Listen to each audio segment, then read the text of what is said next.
Try and make up your mind, huh?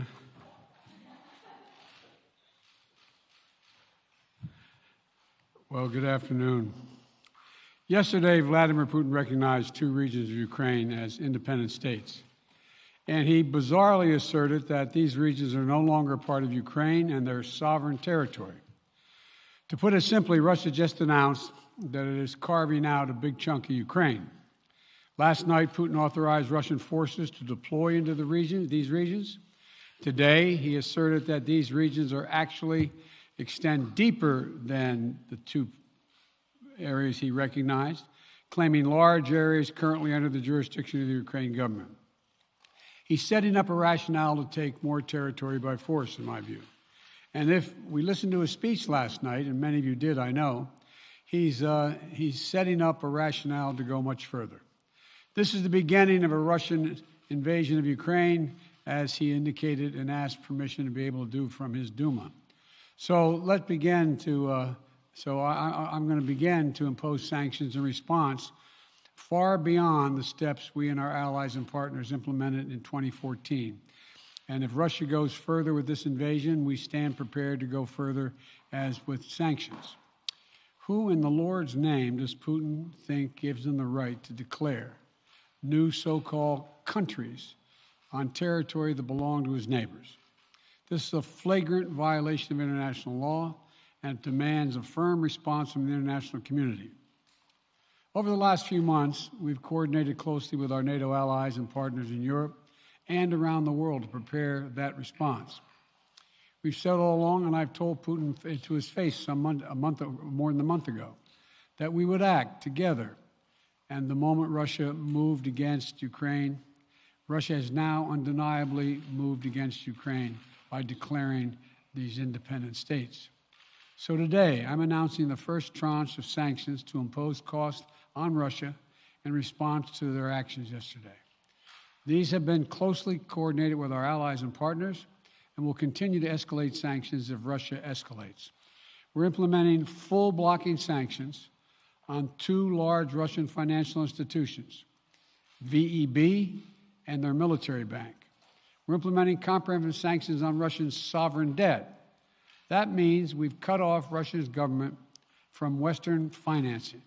It can no longer raise money from the West and cannot trade in its new debt on our markets or European markets either. Starting tomorrow and continuing in the days ahead, we'll also impose sanctions on Russia's elites and their family members. They share in the corrupt gains of the Kremlin policies and should share in the pain as well. And because of Russia's actions, we've worked with Germany to ensure Nord Stream 2 will not, as I promised, will not move forward. As Russia contemplates its next move, we have our next move prepared as well. Russia will pay an even steeper price if it continues its aggression, including additional sanctions. The United States will continue to provide defensive assistance to Ukraine in the meantime, and will continue to reinforce and reassure our NATO allies. Today, in response to Russia's admission that it will not withdraw its forces from Belarus, I have authorized additional movements of U.S. forces and equipment already stationed in Europe to strengthen our Baltic allies, Estonia, Latvia, and Lithuania. Let me be clear, these are totally defensive moves on our part. We have no intention of fighting Russia. We want to send an unmistakable message, though, that the United States, together with our allies, will defend every inch of NATO territory and abide by the commitments we made to NATO. We still believe that Russia is poised to go much further in launching a massive military attack against Ukraine. Hope I'm wrong about that. Hope we're wrong about that. But Russia has only escalated its threat against the rest of Ukrainian territory, including major cities and including the capital city of Kyiv. There are still well over 150,000 Russian troops surrounding Ukraine. And as I said, Russian forces remain positioned in Belarus to attack Ukraine from the north, including warplanes and offensive missile systems. Russia has moved troops closer to Ukraine's border with Russia. Russia's naval vessels are maneuvering in the Black Sea to Ukraine's south, including amphibious assault ships, missile cruisers, and submarines. Russia's moved supplies of blood and medical equipment into position on their border. You don't need blood unless you plan on starting a war. Over the last few days, we've seen much of the playbook that Secretary Blinken laid out last week in the United Nations Security Council come to pass. A major increase in military provocations and false flag events along the line of contact in the Donbass.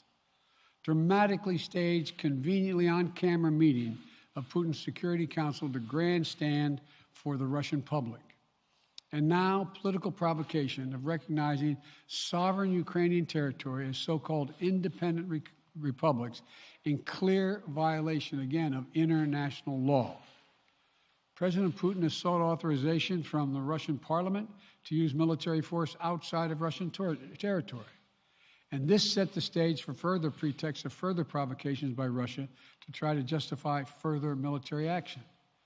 None of us should be fooled. None of us will be fooled. There is no justification. Further Russian assault in Ukraine remains a severe threat in the days ahead. And if Russia proceeds, it is Russia and Russia alone that bears the responsibility. As we respond, my administration is using every tool at our disposal to protect American businesses and consumers from rising prices at the pump. As I said last week, defending freedom will have cost for us as well and here at home. We need to be honest about that. But as we do this, I'm going to take robust action to make sure the pain of our sanctions is targeted at the Russian economy, not ours. We're closely monitoring energy supplies for any disruption. We're executing a plan in coordination with major oil-producing consumers and producers toward a collective investment to secure stability in global energy supplies. This will blunt gas prices. I want to limit the pain the American people are feeling at the gas pump. This is critical to me. In the last few days, I've been in constant contact with European leaders, including with Ukrainian President Zelensky. Vice President Harris met in person with the leaders in Germany over the weekend at the Munich conference, including President Zelensky.